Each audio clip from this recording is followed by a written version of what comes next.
అనుష్క శెట్టి నటించిన లేటెస్ట్ చిత్రం ఘాటి నేడు థియేటర్లలో రిలీజ్ అయింది. క్రిష్ జాగర్లమూడి డైరెక్ట్ చేసిన ఈ సినిమా ప్రేక్షకులను ఎంతమేర ఆకట్టుకుందో ఈ రివ్యూలో చూద్దాం.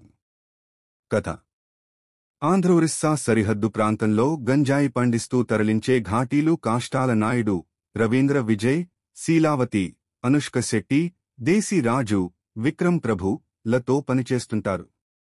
అయితే వారు సొంతంగా వ్యాపారం చేయాలని నిర్ణయించుకుంటారు.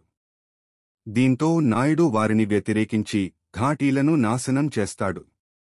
దీంతో శీలావతి రెబెల్గా మారి వారిని ఎలా ఎదిరించింది, ఆమె తన ప్రతీకారం ఎలా తీర్చుకుంది అనేది సినిమా కథ.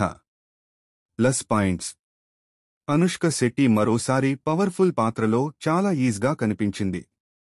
చాలా సీన్స్లో ఆమె నటన, యాక్షన్, ఎమోషన్స్ మెప్పిస్తాయి. విక్రమ్ ప్రభు టాలీవుడ్లో మంచి ఎంట్రీ ఇచ్చాడు. అతని పాత్ర నిడివి తక్కువ ఉన్నా మెప్పిస్తాడు. అనుష్కతో అతడి సీన్స్ ఆకట్టుకుంటాయి. జగపతి బాబు సినిమా కథని ముందుకు తీసుకెళ్లే పాత్రలో ఆకట్టుకున్నాడు. తనదైన కామెడీ టైమింగ్తో మెప్పిస్తాడు. చైతన్యరావు పాత్ర బాగుంది. మిగతా నటీనటులు పర్వాలేదనిపించారు. మైనస్ పాయింట్స్: ఈ సినిమాలో యాక్షన్, లవ్, రివెంజ్ లాంటి అంశాలు ఉన్నా గ్రిప్పింగ్ స్టోరీ లైన్ లేకపోవడం మైనస్. స్క్రీన్ ప్లే చాలా ఫ్లాట్గా సాగుతుంది.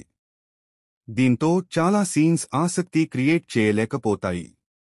సెకండ్ హాఫ్లో ఎమోషన్ ఇంకా బెటర్గా ఉండాల్సింది. వీక్ రైటింగ్ కారణంగా అది వర్కౌట్ కాలేదు. చాలా పాత్రలు అండర్ డెవలప్డ్గా ఉన్నట్లు అనిపిస్తాయి. అనుష్క శెట్టి, రవీంద్ర విజయ్ల పాత్రలు కూడా ఇంకా బలంగా రాసుకోవాల్సింది. వారికి సరైన ఎలివేషన్స్ పడలేదు అని ప్రేక్షకులు ఫీల్ అవుతారు. సాంకేతిక విభాగం: చింతకింది శ్రీనివాస్ రావు రచన బలహీనంగా ఉంది. క్రిష్ డైరెక్షన్ కూడా అదే తరహాలో కనిపిస్తుంది. సాయి మాధవ్ బుర్ర డైలాగ్స్ కొంతవరకు బాగున్నా పూర్తిగా ఆకట్టుకోవు. ఘాటి విజువల్స్ పరంగా చక్కగా చూపెట్టారు. కానీ ఎడిటింగ్ వర్క్ పై ఇంకా ఫోకస్ పెట్టి ఉండాల్సింది.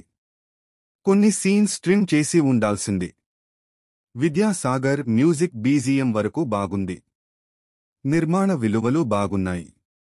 తీర్పు: ఓవరాల్గా చూస్తే ఘాటి ఒక రివెంజ్ డ్రామాగా కొంతవరకు ఆకట్టుకుంది. అనుష్క శెట్టి ఇంటెన్స్ పెర్ఫార్మెన్స్, విక్రమ్ ప్రభు డీసెంట్ నటన మెప్పిస్తాయి. కథలో బలం లేకపోవడం, డల్ ఎగ్జిక్యూషన్, కొన్ని పాత్రల డిజైన్ ఆకట్టుకోకపోవడం మైనస్. రివెంజ్ డ్రామాలు ఇష్టపడేవారు ఈ సినిమాను తక్కువ అంచనాలతో చూడటం బెటర్.